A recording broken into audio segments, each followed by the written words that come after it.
the way we work, it's constantly changing, isn't it? It really is. Nonstop. And lately, two phrases keep popping up everywhere when you talk about the workplace. Quiet quitting. And loud quitting. Yeah. It feels like they're two sides of the same coin, maybe.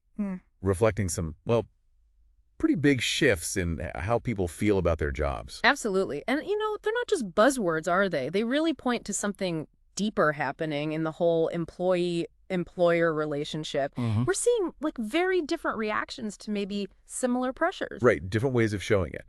So for this deep dive, we've pulled together insights from a few places, Forbes, Beat, HR Morning, Excelforce, Shit sources. to try and really get under the skin of these things. The idea is to go past the labels, understand what quiet and loud quitting actually mean. Diving them. Exactly. What's causing them, the impact they have on, say, company culture and keeping people around. And the differences, obviously. And the differences, yeah.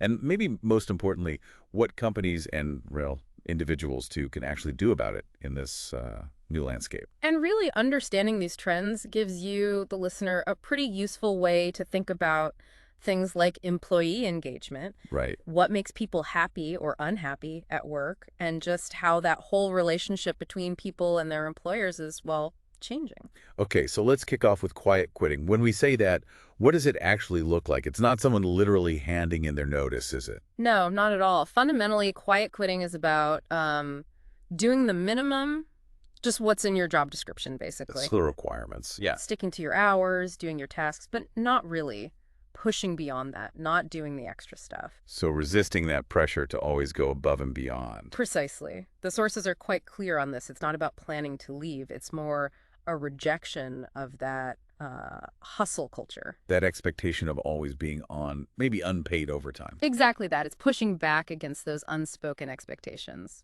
So it sounds like a way of setting boundaries then, protecting your own time and energy. That's a big part of it. What's making it so common now? Why are people seemingly pulling back like this? Well, there seem to be a few things feeding into it.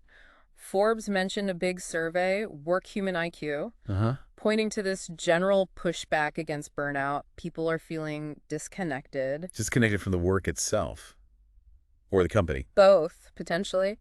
And it seems especially common in remote or hybrid work. Oh, interesting. Why there? Well, those lines between work and home life get really blurry, don't they? Yeah, definitely. So people can end up feeling like they're always on, always available, and maybe feeling undervalued too, especially if there isn't a clear path for growth or promotion.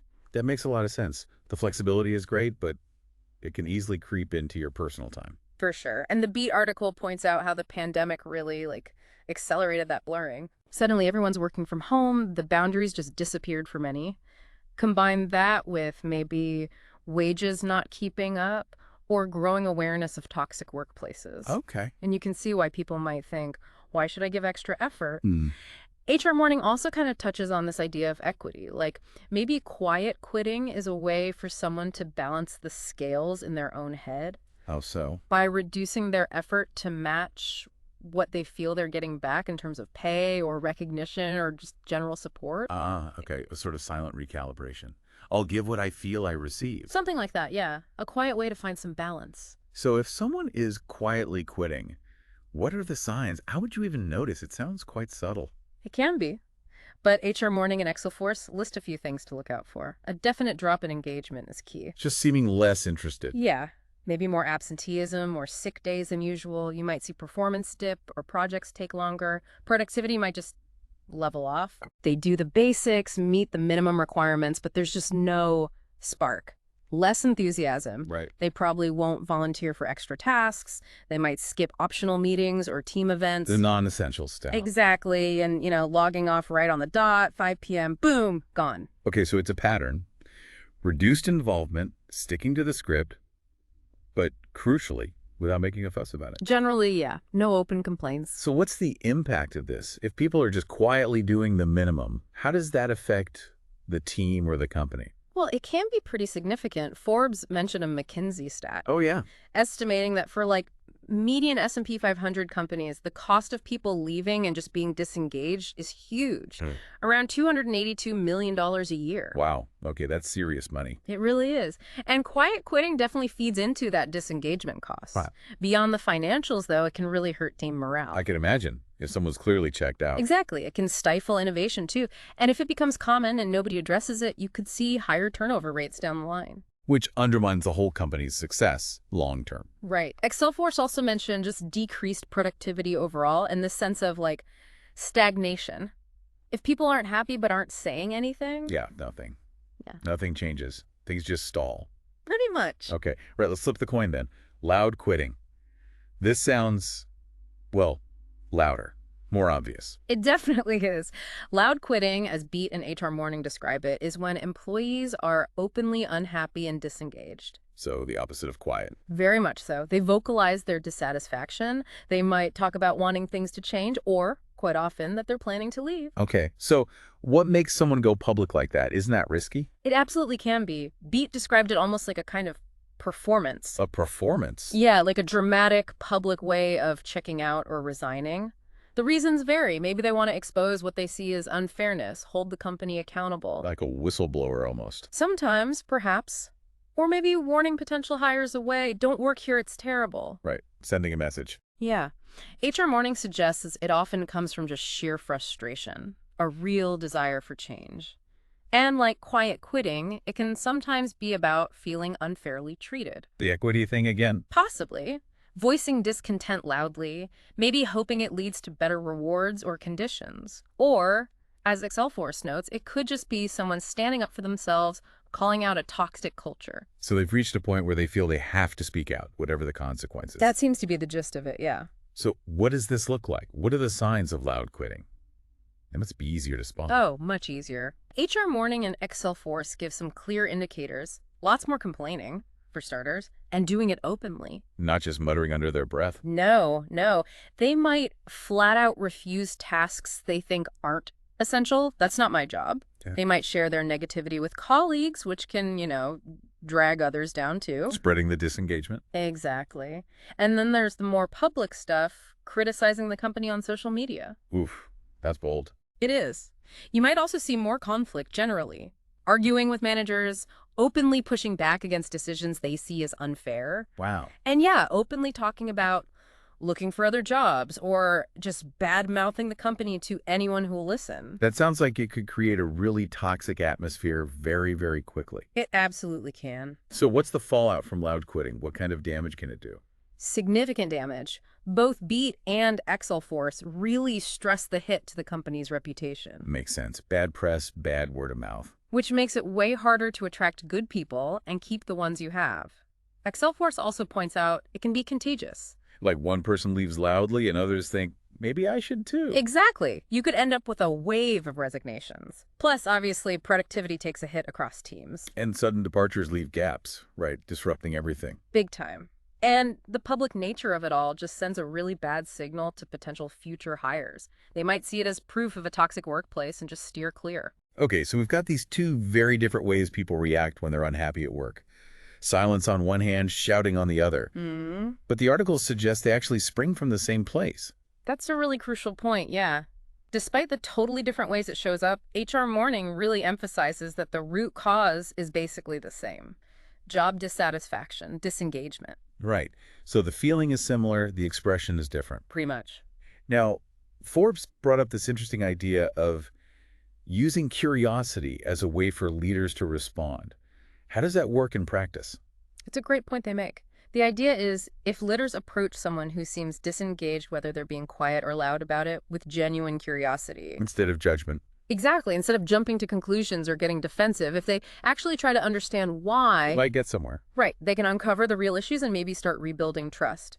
Asking open-ended questions, Like what? Like, what's holding you back right now? Or how can we support your growth better? Or even just, what changes would make your work feel more meaningful to you? So proper listening.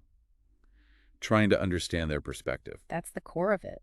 And Forbes also highlights that for this to actually work, people need to feel safe saying what they really think. Psychological safety. Exactly. They need to believe they can share frustrations or ideas without getting punished for it. If you create that safe space, then maybe the quiet quitters feel they can speak up and re-engage. And maybe leaders who might have reacted defensively, like loud leaders. Can instead pause, listen, and learn something. Precisely. It's about shifting from control to curiosity. That links quite neatly to another idea Forbes mentioned, quiet hiring. What's the connection there? Yeah, quiet hiring is basically when companies try to fill skill gaps or roles without going through the usual public hiring song and dance. Yeah. By moving people internally. Often, yeah. Upskilling existing staff, maybe shifting responsibilities around temporarily. And Forbes makes the point that curiosity is vital here too. Companies need to ask, are we overloading people by doing this? Are we just burning out the people we already have? Exactly.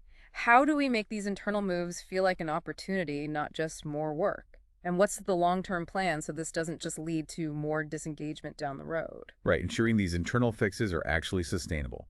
Don't solve one problem by creating another. You got it. Okay, so curiosity is key. What about other practical things? The articles laid out quite a few strategies for organizations. What stood out? Yeah, there were several consistent themes. For leaders specifically, Forbes had that simple advice. Talk less, listen more. Seems obvious, but probably hard to do sometimes. Very, but crucial. Things like regular one-on-ones, using those open-ended, curious questions we talked about. Actually checking in properly. Yeah, and using curiosity to solve problems together rather than just telling people what to do. For teams, it's about making it okay to set boundaries. Normalizing it. Right. Normalizing boundaries, but still encouraging open communication. Letting people say, I need X or I can't take on Y right now without being seen as lazy or uncommitted. Tricky balance. It is. And organization-wide, Forbes suggested investing in training, helping managers and teams develop skills like curiosity, emotional intelligence, better communication, Building those soft skills. which are actually pretty hard skills and really important. Definitely. What about for HR specifically? Any targeted advice there? Yes, HR Morning and Excelforce had some good points for HR. For the quiet quitters, the focus should be on really building that culture of open communication and feedback. Creating safe ways for them to actually speak up. Exactly. Confidential channels, maybe. Working with them on solutions. For loud quitters, it's more about being responsive. Acknowledging their complaints. Yes, acknowledging them, taking them seriously, and actively looking for solutions to stop the negativity spreading or prevent them from actually leaving. Makes sense. Both sources also mention things like stay interviews. Stay interviews, not exit interviews. Right. Talking to people before they decide to leave. Asking proactively, what keeps you here? What might make you leave? How can we make things better? Smart. Catching issues early. Yeah. Also, looking seriously at recognition programs, do they actually reward what matters now? And auditing wellness benefits, are they meeting people's current needs? So really reviewing the whole employee experience. Fundamentally, yes. It sounds like so much of it comes back to creating a workplace that's genuinely supportive and communicative. Absolutely. Excelforce really hammered this home. Setting realistic expectations is huge. Burnout Prevention 101. Offering flexibility where possible. Actually recognizing and rewarding effort, not just financially, but appreciation counts too. Hugely. Regular check-ins, encouraging teamwork, connecting people's work to the bigger company mission. Making the work feel meaningful. Providing clear career paths, mentorship, chances to learn new skills. Investing in people's futures. And having things like open door policies, maybe anonymous feedback options, clear ways to handle grievances fairly. Transparency and fairness. Keeping people in the loop about decisions. Making sure managers are actually approachable and equipped to handle concerns. Training managers is key. Getting honest feedback when people do leave. And providing proper mental health support. It's a comprehensive list, isn't it? It really covers the whole employee life cycle. It really does. And interestingly, Excelforce also mentioned that, well, employers can potentially fire someone for quiet quitting Ah, okay. How so? if their performance actually drops below standard or negatively impacts the business. Right, so it's not the quitting itself, but the measurable impact on performance if you're not meeting clear expectations. That can become grounds for action. But the overall message seems to be that prevention is way better than cure. Absolutely. The thread through all the sources is focus on preventing disengagement in the first place. Listen to your people. Make them feel valued. Make them feel heard.